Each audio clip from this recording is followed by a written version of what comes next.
5 clés pour se libérer des blessures émotionnelles. Bonjour à toutes et à tous, bienvenue dans cette vidéo. Je suis Mylène, je suis coach, formatrice et conférencière et bien j'ai créé cette chaîne YouTube il y a quelques années maintenant pour partager mon cheminement.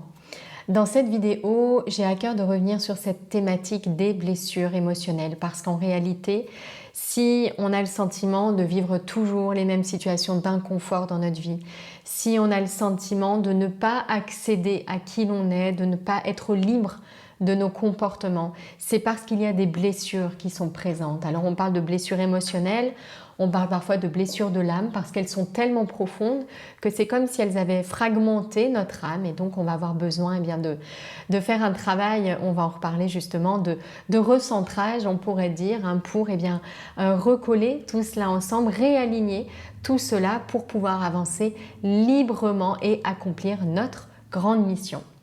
Alors pour moi, il y a 5 clés, on pourrait dire 5 étapes pour se libérer des blessures émotionnelles. La première étape, c'est de savoir de quoi l'on parle. Savoir avec notre tête ne suffit pas pour changer, mais c'est important. C'est comme un panneau indicateur qui nous dit là où on doit aller. Donc, qu'est-ce que c'est qu'une blessure émotionnelle ? Une blessure émotionnelle, c'est une souffrance qu'on a vécue, alors principalement dans notre enfance, qui s'est répétée plusieurs fois et qui a laissé son empreinte, on pourrait dire, dans notre âme, comme je le disais, qu'il a fragmenté, qu'il a comme fissuré. Et il y a plusieurs types de blessures. Alors, vous connaissez sûrement l'ouvrage de Lise Bourbeau, Les 5 blessures qui nous empêchent d'être heureux ou d'être nous-mêmes, je crois.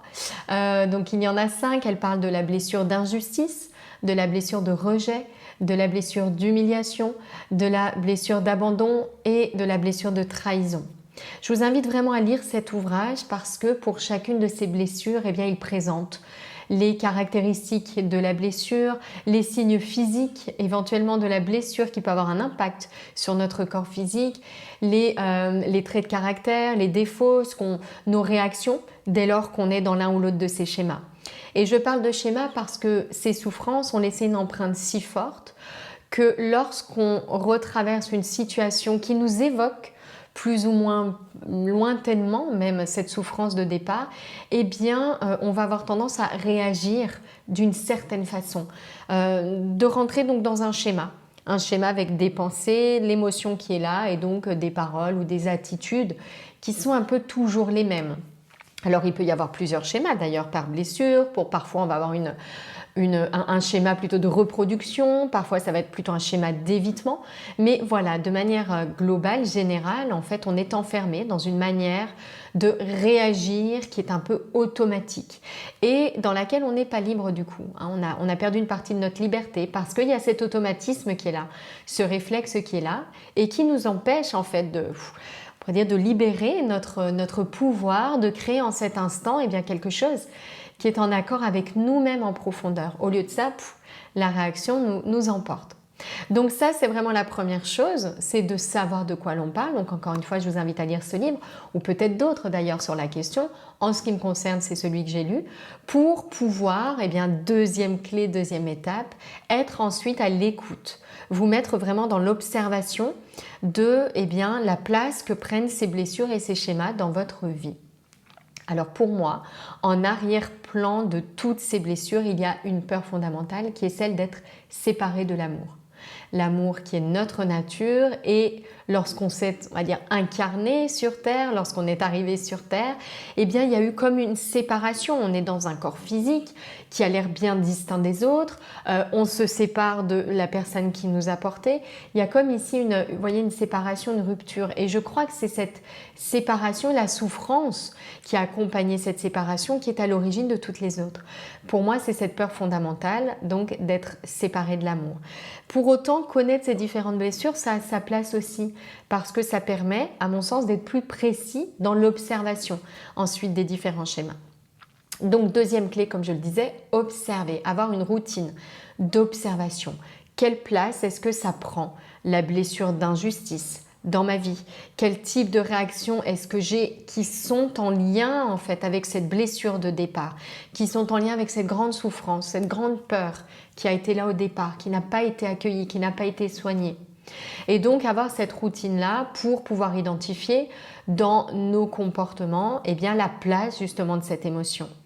Ça va permettre aussi cette routine d'observation lorsque l'autre est en cause dans nos réactions disproportionnées, également de se mettre à sa place pour voir que lui aussi a l'empreinte d'émotions et de blessures dans ses réactions et pour réaliser qu'en réalité, bien peu de nos relations sont saines, sont nettoyées, sont pures. On arrive toutes et tous avec un bagage dans nos relations, dans nos échanges. Et donc, forcément, ça joue vraiment un rôle dans les conflits. Et avec cette phrase qui est ici, juste pour fermer cette parenthèse-là, que l'émotion de l'autre en dit long sur lui et mon émotion à moi en dit long sur moi. Pour vraiment faire ici la part des choses. Donc ça, pour moi, c'est vraiment la deuxième clé qui est celle d'avoir une routine d'observation de ce qui se passe à l'intérieur. Mes pensées, mes émotions, les signes physiques, la blessure qui est là. Pour pouvoir faire ce travail, c'est vraiment important d'en prendre conscience. Donc ça, c'est la deuxième étape. Pour moi, la troisième clé pour pouvoir vraiment accueillir, soigner ces blessures émotionnelles ou blessures de l'âme, c'est de prendre de la hauteur.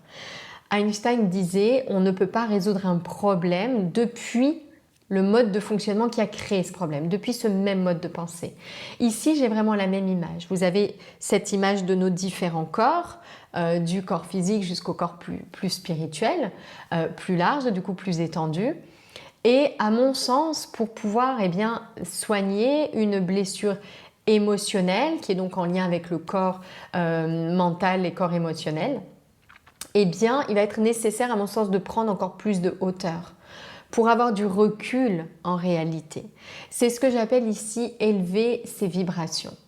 Élever ses vibrations, c'est aller au contact régulièrement de notre nature, de notre essence. C'est changer de paradigme. C'est vraiment prendre conscience de notre dimension spirituelle, prendre conscience de notre mission ici, cette mission justement de libération individuelle pour pouvoir faire passer la lumière.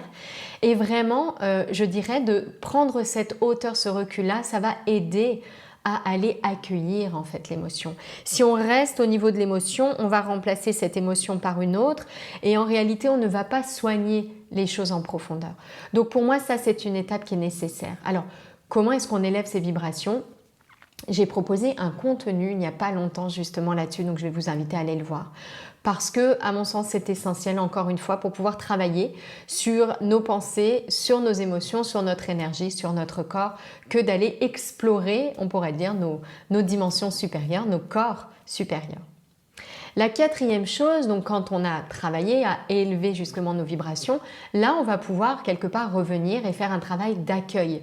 Accueil de l'émotion, accueil de la blessure. En quelques mots, accueillir une blessure, c'est vraiment respirer au cœur de cette blessure. C'est pouvoir la faire rencontrer notre lumière quelque part. Et au contact de cette lumière, cette souffrance, cette blessure qui est là, va pouvoir se dissiper. Ce n'est pas l'objet exact de cette vidéo parce qu'en fait, j'ai préparé un contenu qui s'appelle « Méditation pour libérer les blocages émotionnels » qui vous donne en fait un process ici à suivre pour venir, comme je le disais, respirer vraiment au cœur de la blessure, au cœur de la souffrance. C'est ce qui va permettre en fait de comprendre la souffrance du point de vue de la lumière et c'est ce qui va permettre de la dissiper en profondeur.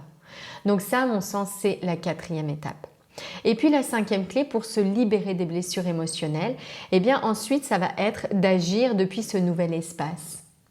Agir depuis ce nouvel espace parce qu'à mon sens la libération, elle passe par incarner du coup notre nature, incarner notre essence, faire circuler la lumière dans la matière et donc nourrir nos pensées, avoir des paroles, avoir des actes également, des habitudes, des comportements au quotidien depuis cet espace libéré de la blessure. C'est vraiment ce qui va, on pourrait dire, boucler la boucle de ce travail sur les blessures émotionnelles et de cette grande mission, j'ai envie de dire, qui a, à mon sens, de recontacter notre nature lumineuse pour agir dans la matière depuis cet espace de lumière et vraiment de pouvoir arroser nos pensées, paroles et actions de cette lumière-là. Voilà ce que j'avais à cœur de vous partager, ces 5 clés pour se libérer d'une blessure émotionnel. Si mes mots résonnent en vous, je vous propose de découvrir une conférence que j'anime, 8 étapes clés pour créer la vie qui vous ressemble, et je vous présente dans cette conférence notamment mon cheminement, celui du coaching de l'alignement projet, un cheminement équilibré en 4 grands piliers, 4 grandes aptitudes pour justement accomplir, on pourrait dire, cette grande mission de l'engagement initial jusqu'à l'incarnation vraiment dans la matière de qui nous sommes. C'est un programme qui va du commencement et qui prend de la hauteur en fait au fil de notre cheminement. C'est le chemin que j'ai suivi moi-même et que j'avais à cœur de partager. Merci beaucoup pour votre écoute, j'espère que cette vidéo vous a plu. N'hésitez pas à la partager, à mettre un petit commentaire. Très belle journée et à bientôt.